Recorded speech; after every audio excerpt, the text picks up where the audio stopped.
Hey, how's it going? So, Bryant here, and we are going to do an unscripted conversation about PlayStation video games that I think you guys might enjoy. Let's see. So, I have this list that I've been able to go through and sort of experiment with over the years and time. So yeah, let's go through this. 1, 2, 3, 4, 5, 6, 7, 8, 9, 10, 11, not counting the ones that I downloaded on PlayStation 4. So why am I doing a video like this? Because a lot of people, so PlayStation 4 is going towards the end of its life cycle, and PlayStation 5 is going to come out, and that means PlayStation 4s are cheap, and the video games there's a huge library, and a lot of them are really, really cheap. Because it's the same experience, right? So if you wait over time, and people already played the games, and then they're just selling them used, you can pick up these games for like $5, $10 on eBay, shipping and everything included. It's the same exact experience you'll get as if you bought the game day one new. So you're gonna save money, get the same experience, but at the same time you don't get to experience the game like the time value, right? So you don't get to experience the game when it first comes out with the rest of the crowd. But if you were looking for something to jump into, and I just have like a sort mini list, and it's very ego focused. It's like, what did I like? Yeah, so let's go down this list, and feel free to exit my video if obviously I'm boring the crap out of you and has no relevance. So, starting with the first one that's actually very dear to me. This is a gift from my brother. It's the Secret of Mana series. So, Secret of Mana, when it first came out for Super Nintendo. Basically, it follows a protagonist.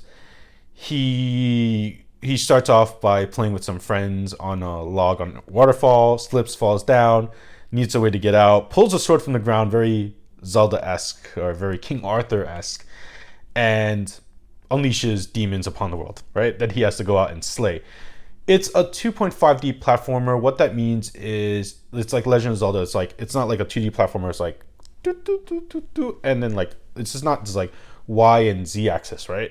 So it's X and Y axis, but like on a plane, so you can like go through the entire screen and not just like, this is the floor and then it's like Mario like boing boing like that. No, it's like you have a screen and then it's basically like you go around and hack and slash.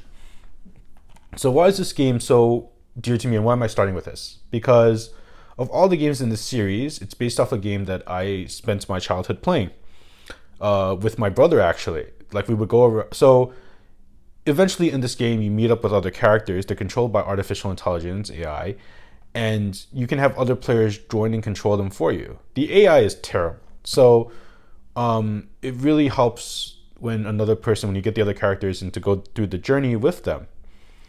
It's a really great bonding experience. If you're with a family or friends and like 2 people up to 3 people playing together, you're basically playing the exact same journey together through the roles of 3 different characters. There's many different weapons in the game. You use tools like whips to climb across ledges. You have fire spells, healing spells, enhancement spells, giving your attacks like lightning power-ups, fire power-ups, healing. It's a really nice journey, and I highly recommend it for anyone that wants a cumulative experience with someone. If you want to experience a journey with someone and you're all part of it equally together, basically, and you're all collaborating and you're all working together to move the story forward, this is the game for you. It's RPG. It's rated E10. It's cute. Has like dragons you fly around a little bit, and then the story's deep. So if anyone ever wanted the idea of a game that adults and kids can all enjoy together, adults because there's a nice deep, there's a depth of story. There's betrayal, there's sadness, there's heartbreak, there's I just beat a monster, conquer together, use your brain. It's great. Definitely a good bonding experience with the kids, good bonding experience with your friends. If you're all stuck together and living together, this is the way to go. So that's Secret of Mana, game number 1. Now we have a mature game, Titanfall 2. So it's a first-person mech fighting game. It goes from first person to third person, and basically does it go to third person? Wow, I feel like I forgot already. So you basically go around and you jump and you can wall run and parkour, and it's basically like guns and parkour and mechs and Gundams. So why do I love this game? I love this game because it's fast paced. It's good story. It's like pew pew pew pew pew pew. Well, it's not like Star Wars like that, but it's really fun. It's you get in action on point, jump around, high, fast paced, running on walls, jumping on buildings, commandeering mechs, and blowing stuff up. It's definitely a fun experience. The online community is probably like not that great right now because it's an old game. I'm not sure if anyone's really playing online with it. Maybe not. I'm not sure. But get it because it's really cheap and it's a good, at least it's a good quick first person shooter experience, I would say. More on the fantasy side. Yeah. You can get 2 different guns and go around and grenades, and it's nice. So Titanfall 2 is done.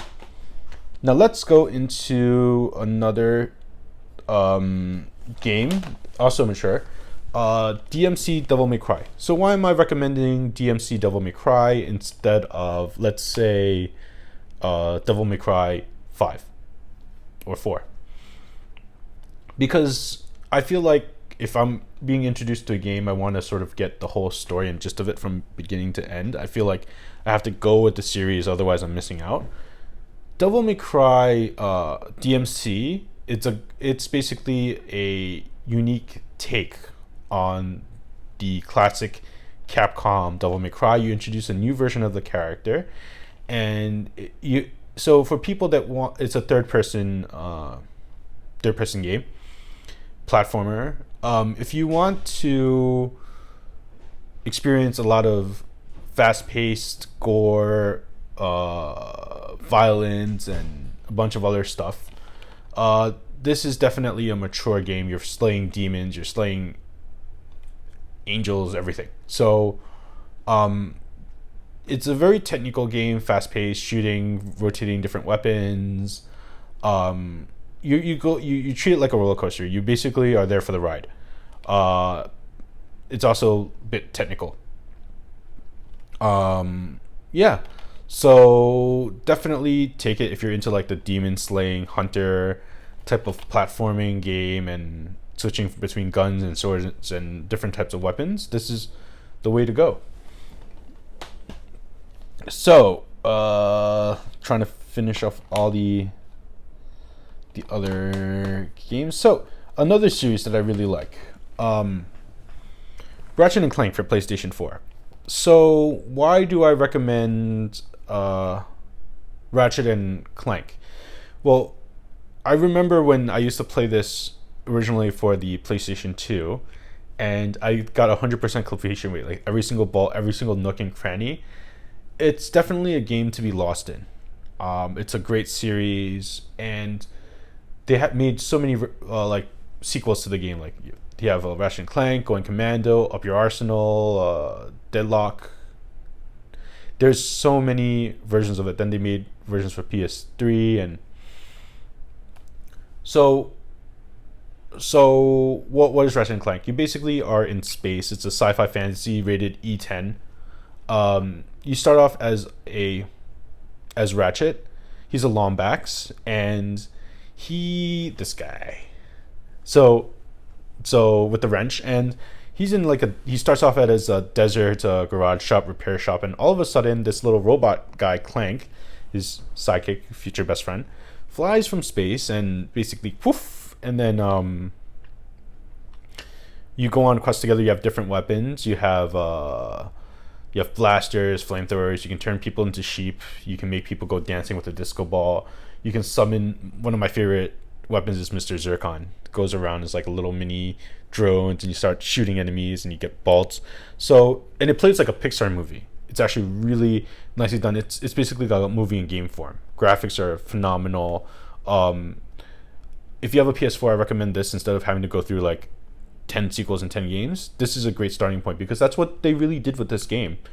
They made it a starting point for everyone getting new to the series. People that played Ratchet Clank for a long time can jump into it and appreciate the homage to their series, and people that are new coming into it have a starting point.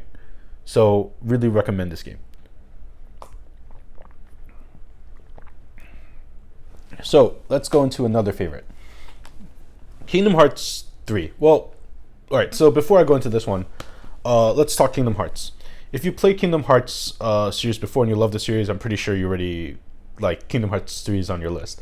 If you never heard of the Kingdom Hearts series before, it's rated E10. It's a collaboration between Disney and Squaresoft. So basically, you took two different worlds together, a whole legion of video game history, from a company called Squaresoft, which is known for a Final Fantasy series. And every series is like basically like fantasy, magic, sci-fi, and it's RPG. It's typically like it started off like a turn-based RPG. Like you create a command, you attack, and then they have a command and attack, and it's like turn by turn, almost like chess but with like action. So Kingdom Hearts series is very dear to me. I think I first played this series in high school. So you started as a protagonist named Sora on a place called Destiny Island, and there's a love triangle between him, Kairi, and this other character, Riku. That's not really the important part of the story. It's actually very wholesome. And you get something called the Keyblade, which is a sword made in the shape of a key, and your island gets attacked with these dark little characters called Heartless. So then you fight through the Heartless, and you fight through... I don't want to spoil the story for you, really, but yeah. So you fight through Organization 13. You fight through like guys in trench coats. It's like very esque to Matrix. And you go through different Disney worlds. So you go through like Hercules. You go through Mount Olympus. You go through the Trials, and you team up with people from like Nightmare Before Christmas. You team up with Jack Skellington. You like do. It's actually really fun. Like you go through Tarzan. And then there's like other little quests like 101 Dalmatians where you find like 101 different puppies, right? So it's actually like great. And they have their own overarching deep story, like light and dark. It's complex, like memories and friendship and the power of friendship. And you get summons like Disney characters, like you can summon Dumbo to spew water at everyone, or you can summon Mushu and set stuff on fire. And it's really lovely what they did with the series, like going through different worlds and meeting different characters and the friendship building experience. And the music is top notch. Simple and Clean was basically the anthem to my high school years, and definitely an array of interesting characters. It's probably like this game, it has 9 different games in there, like story so far, basically. Well, 9 kind of, I guess. Kingdom Hearts 1, Kingdom Hearts 2, Final Mix, which is like the final version of it, Birth by Sleep. You don't have Kingdom Hearts Recoded, which is a Nintendo DS game, but you do have like the cinematics for it. And then you have like other ones like Birth by Sleep, Fragmented Story, and you get it all on like 2 different discs with everything. So if you're new to the series and you really want something to really get lost in and spend like 150, 200 hours in and just get out there, for $40 when it first came out, you can't really beat it. Definitely an immersive experience. Introduction to the series. It's like the whole complete story. Yeah, so let's move on from Kingdom Hearts, talking about Kingdom Hearts story so far, and move on to Kingdom Hearts 3. So Kingdom Hearts 3, do you have to play the old ones to get it? Not really. You can YouTube like a 30-minute, 45-minute video, and it'll explain the entire process, the entire story so far. And in the game, they actually have like a Jiminy Cricket's journals, and you go through memory lane, and they can tell you all the stories and stuff that happened, like Pooh Land or Winnie the Pooh and all of that. So this game basically plays like a Pixar movie. You're Sora, you team up with Donald and Goofy, and you go through all these adventures, right? So you go through Frozen, you team up with Elsa, you meet Olaf, you Monsters Incorporated, Big Hero 6, Tangled, go through Mount Olympus, emphasis on Mount Olympus, really fun. Pirates of the Caribbean and Toy Story. So the whole point of the story is to go through different worlds, and in traveling these different worlds, there's an overarching story in it of like a battle between light and darkness and taking over the hearts of other people and Keyblade. So it's a really deep, intense story, unique characters, and there's a lot to do and get lost in. A lot of items to get. There's a lot of little magical touches. Like you can in this world, you can look for little Mickey Mouse like ears and like if you go to Disneyland, you'll see like the big circle and the two circles, like the silhouette of Mickey Mouse, and then you have a bunch of those in this game as well that you can sort of find that are little Easter eggs, and it's actually really nice. I recommend this series to anyone playing video games. It's definitely something that I treasure, and if you're a fan of Pixar, if you're a fan of Disney, you're a fan of Final Fantasy games, you're gonna have the whole mess of it in here. They really did never imagined they would do such a great job collaborating something so different. You have like deep story, and it's really nicely done. So next we have another set of Final Fantasy series that I'll basically gloss over because it's a Final Fantasy series, and I don't want to get so. Of the three, so the first one I'll go through is Final Fantasy Type 0. Final Fantasy Type 0 is a mature Final Fantasy, which you basically go and you get these cards, and it's a giant war, and it was a recreation of the PSP, PlayStation Portable Classic. Definitely didn't really play this much, but got to the opening sequence. Now that I think about it, I'm like, if I had a lot more time in the world and infinite time, I'd probably go through it. So I'm just gonna, and I didn't really beat this, so alright, I didn't beat this one, so I'm not gonna really go through that one so much. Final Fantasy XII Zodiac Age.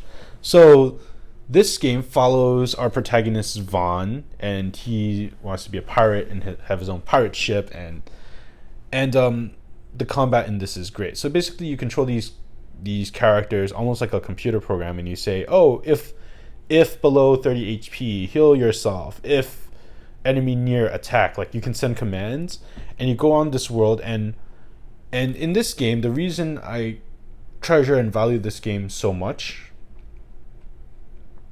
is because I think this is like the first time there are no random encounters.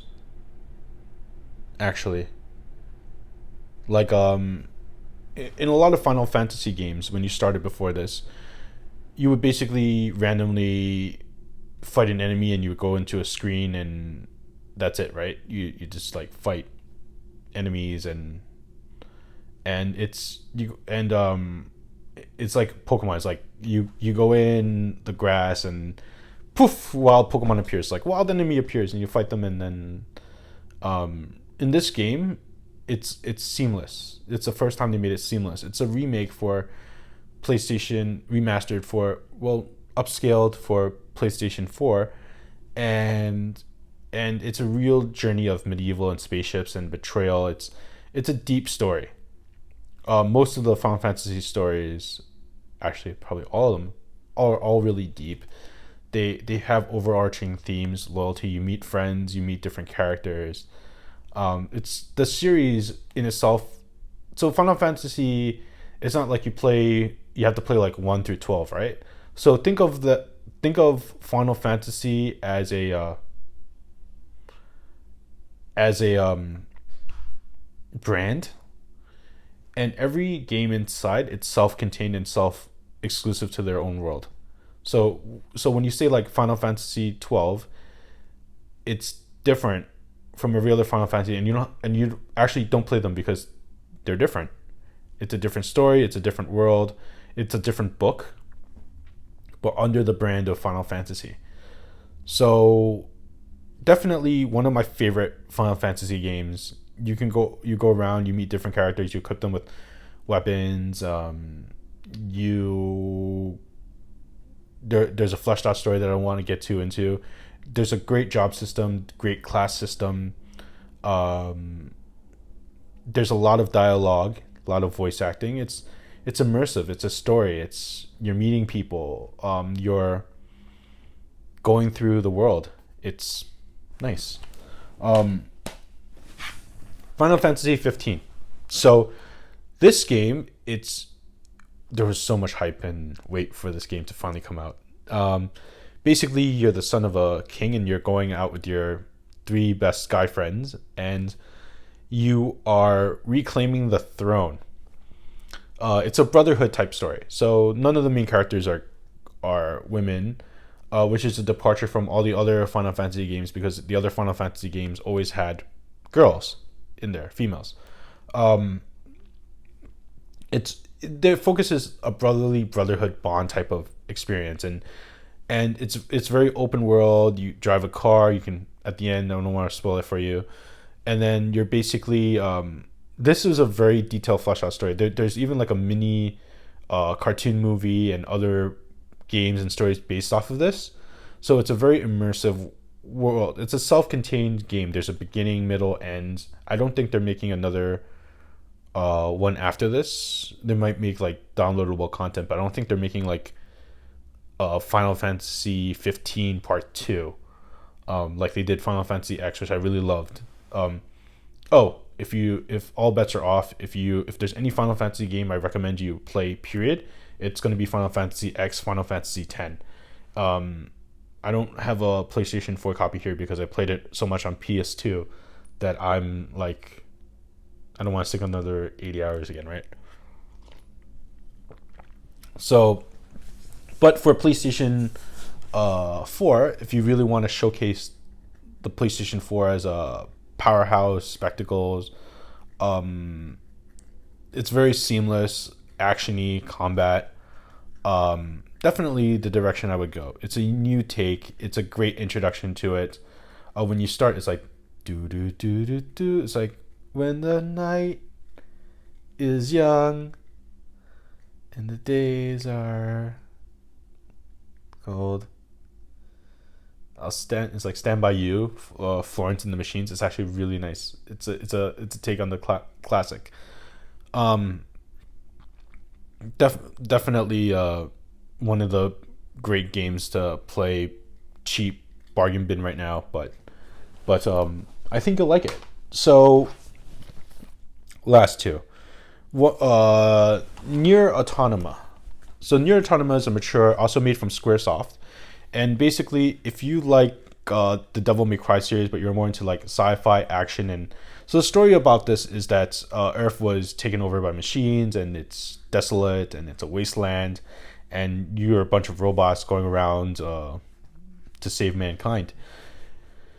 It's definitely a very fast-paced hack and slash. There's a homage to Contra. If you remember like the Contra series, like the 2D where you're like guns and shooting and enemies. Definitely has like different elements of gameplay. So you have like your Devil May Cry moment. You have your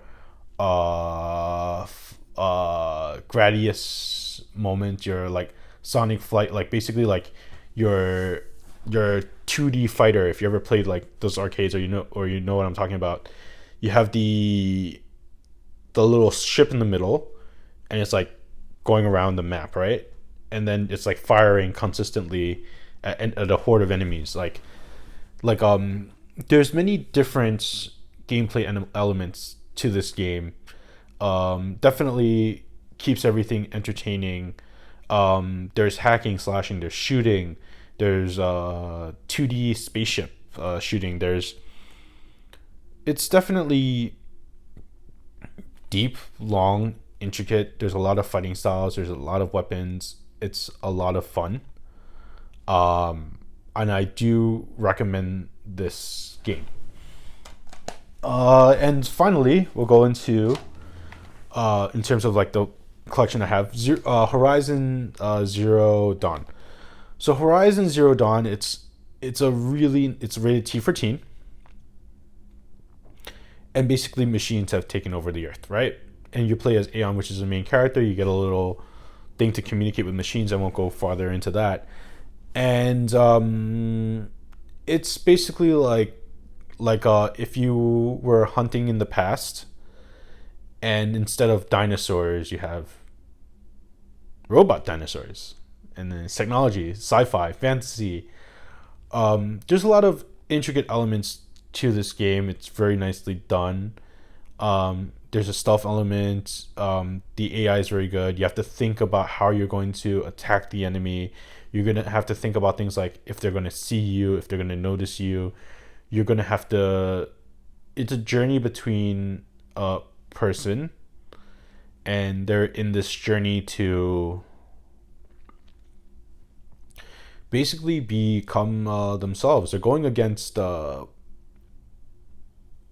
overall culture of we have to do things a certain way to preserve our way of life, and there's this person that can now break away from that. So a lot of great overarching themes, great gameplay. You're exploring and going around the world, and that's Horizon Zero Dawn. Graphics are beautiful, and definitely on my playlist. And shout out, even though I don't have the physical copy, shout out to the Uncharted series. If you have time, play the Uncharted series, meaning start from the first one.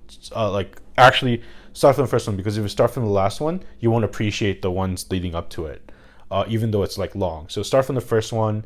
It's like Tomb Raider-esque. You're a treasure hunter. You're a guy, charming character, and going around finding treasure, and a lot of things happen, and I really don't want to spoil it for you. So if you just want to take my word for it blindly, start with the Uncharted trilogy. Start from the first one, play the first, second, third, and then play the fourth one, because that concludes the entire story. Like the third one concludes so every one after basically like goes over everything that happens before and concludes that.